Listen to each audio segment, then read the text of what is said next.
Les personnes que le professeur Joseph a formées, c'est qui? Quand je lui demandais souvent, papa, de toute ta carrière d'enseignant, quels ont été, j'espère que je ne vais pas faire de mécontents, tes étudiants les plus brillants? Il m'a toujours dit le professeur Maurice Kamto et le professeur Alain Didier Olinga.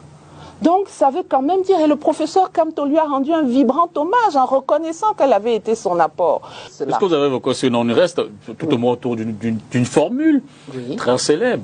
Lors d'un de ses passages au journal télévisé de la télévision publique, le professeur Renaud avait déclaré le politique a déshabillé l'intellectuel, le scientifique, parlant de Maurice Kamto. Pour vous, quand vous regardez ces deux hauts personnages de la vie publique, de la vie constitutionnelle du pays, vous vous dites qu'est-ce qui a pu les distancier? La politique, leurs oppositions sur des questions idéologiques ou simplement autre chose? D'ailleurs, je crois qu'il n'y a jamais eu de distance entre le professeur Maurice Kamto et mon père.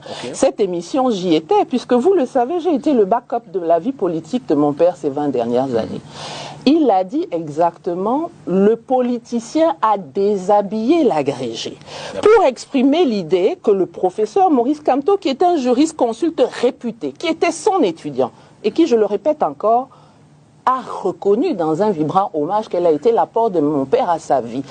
Il a désabrié l'agrégé pour dire qu'en réalité, la prégnance ou l'emprise de sa vie maintenant est une vie plutôt politique qu'universitaire.